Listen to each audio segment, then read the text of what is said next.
అది నిన్న లైలా ఫంక్షన్ జరిగింది. అండ్ మాకు కూడా ఏంటంటే మేము కూడా సోషల్ మీడియా ద్వారా చూసాము. నైట్ వెళ్ళిపోయినాక సోషల్ మీడియాలో బాయ్కాట్ లైలా అని ట్రెండింగ్ అన్నీ చూసి మేము షాక్ గురయ్యాము. యాక్చువల్గా చెప్పాలంటే అది మాట్లాడిన వ్యక్తి మాట్లాడేటప్పుడు అసలు నేను కానీ హీరో గారు కానీ అక్కడ లేము. మేము చిరంజీవి గారి కోసం బయటికి వెళ్ళాము.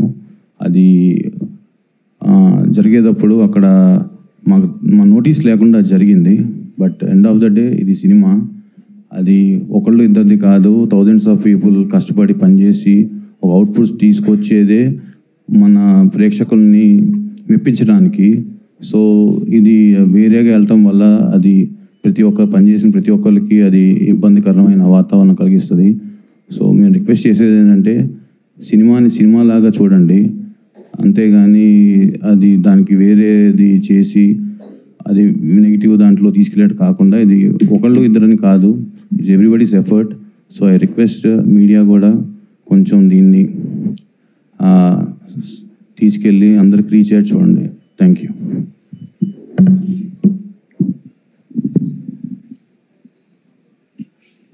సార్, సినిమా ప్రమోషన్ చాలా చాలా పాజిటివ్గా వెళ్తుండే. పాటలకు కానీ, టీజర్కి కానీ, ట్రైలర్కి కానీ, ప్రమోషన్ వైజ్ కానీ మేము ప్రమోషన్కి నేను ఇప్పటివరకు ఏ సినిమాకి ఒక 15-20 రోజుల నుండి అన్ని షూటింగ్లు ఆపేసి ప్రమోషన్ చేస్తుండే. ఎందుకంటే కెరియర్లో ఎన్ని సినిమాలు చేసినా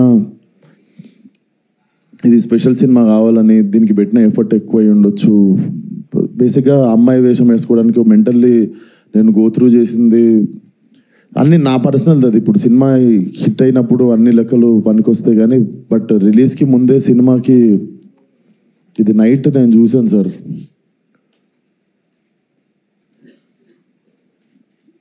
14th Feb morning Laila movie HD print link పెడతా.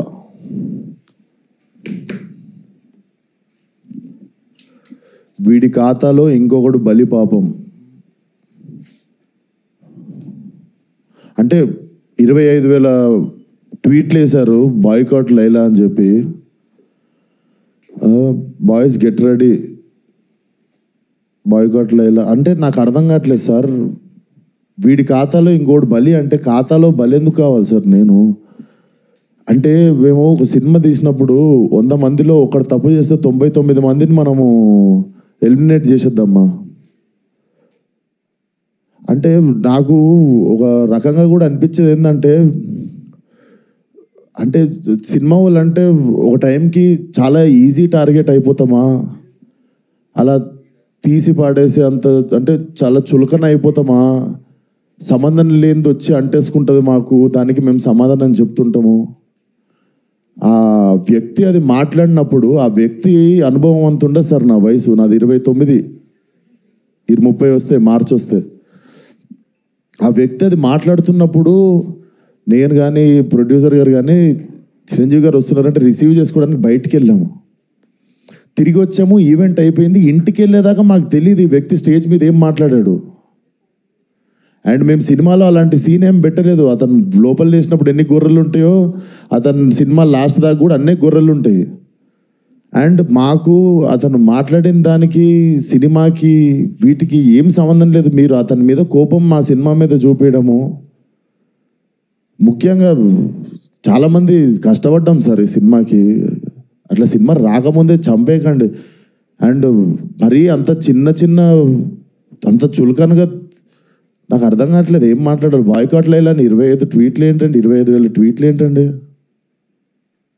మీకు ఈ టైంలో నేను ఒక్కసారి మిమ్మల్ని అడుగుతున్నా, జరిగింది ఎంత కరెక్ట్ అంటారో మీరే చెప్పండి సార్. ఇక్కడ చాలామంది ఉన్నారు. మీరు ఆయన మాట్లాడిన దానికి మీరు చెప్పండి సార్. మా సినిమా బాయ్కాట్ అని చెప్పి 25,000 ట్వీట్లు వేయడం కరెక్టా? మీరు ఒక్కసారి చెప్పండి సార్. అదే సార్, ఇప్పుడు ఈవెంట్లో ఇప్పుడు అందరికీ నేను ఇంట్లో కూర్చొని వాళ్ళ స్కూల్ ఫీజు నేను కట్టి వాళ్ళకి సంస్కారం నేర్పించలేదు కదా సార్. నేను వాళ్ళు ఏం మాట్లాడతారు అనేది మన కంట్రోల్లో ఉండదు కదా సార్. అవును సార్, అతనికి నేను నేర్పిస్తానా? అతనికి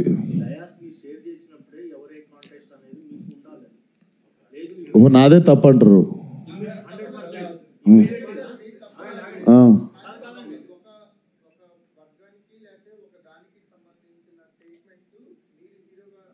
నేను మీ రామ్ చరణ్.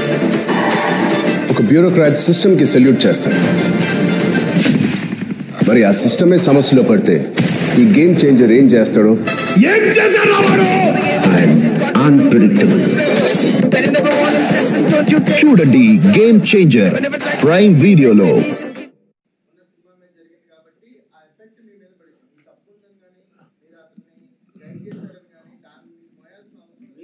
నేను అదే అంటున్నా, నేను కానీ ఇప్పుడు నా మీద పడింది కదా.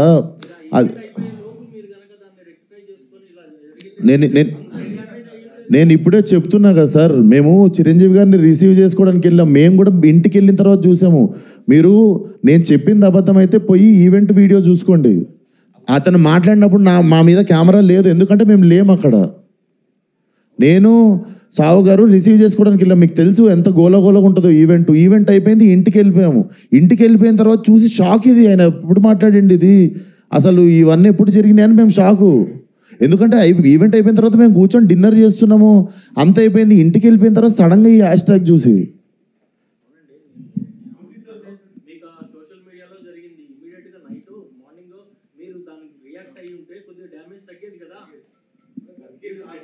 అందుకే కదా సార్ ఇప్పుడు పెట్టింది. సార్ కొంచెం అట్లా అరవకండి సార్, నా మీద కొంచెం మెల్లగా మాట్లాడండి, అరవకండి. ఇప్పుడు ఆల్రెడీ బాధ చెప్పుకుంటూ ఉంటే సరే సార్, మీకు మీ అందరికీ చూస్తున్న జనాలకి క్లారిటీ ఇవ్వడానికి వచ్చినాం ఇక్కడికి.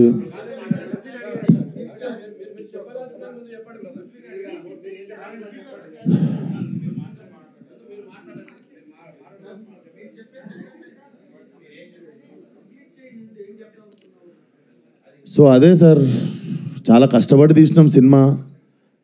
ఇప్పుడు అది ఎంతవరకు న్యాయం? మాకు బాయ్కాట్ లైలా అని 25,000 ట్వీట్లు వేసి పొద్దున పూట హెచ్డి ప్రింట్ పెడతాం సినిమాది అని, వాడి ఖాతాలో వీడు బలి అని. నాతో ఏం శత్రుత్వం ఉంది బాస్ మీకు? నన్ను లాగితే ఏమొస్తుంది చెప్పండి? అది మా కంట్రోల్లో జరగలేదు. నేను చెప్తున్నా, సావు గారు కానీ నేను కానీ మా ఎదురుంగి జరిగి ఉంటే మేము అప్పుడే వెళ్ళి మైక్ గుంజుకునేటోళ్ళం, చేతులకి వెళ్ళి పక్కా చేసేటోళ్ళం. అది మేము కూడా ఇంటికి వచ్చాక చూసుకున్నాం, ఎందుకంటే బయటికి గెస్ట్ని రిసీవ్ చేసుకోవడానికి వెళ్ళాం, తిరిగి వచ్చాము. తిరిగి వచ్చేలోపు ఇది జరిగింది. అదే సార్, థ్యాంక్ యూ.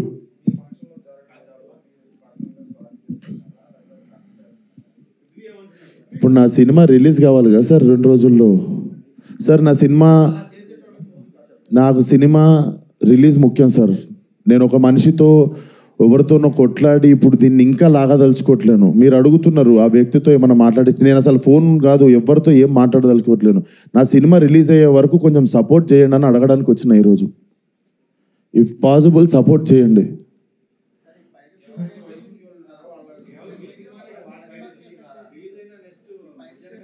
చెప్తున్నా సార్, ఇక్కడ ఓపెన్గా నాకు పెడుతురు కదా, ఓపెన్గా నాకు డైరెక్ట్ థ్రెట్ ఇస్తురు కదా.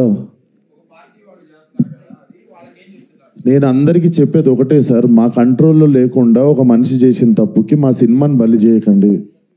ఇది కైండ్ రిక్వెస్ట్ అంతే మేము అడిగేది.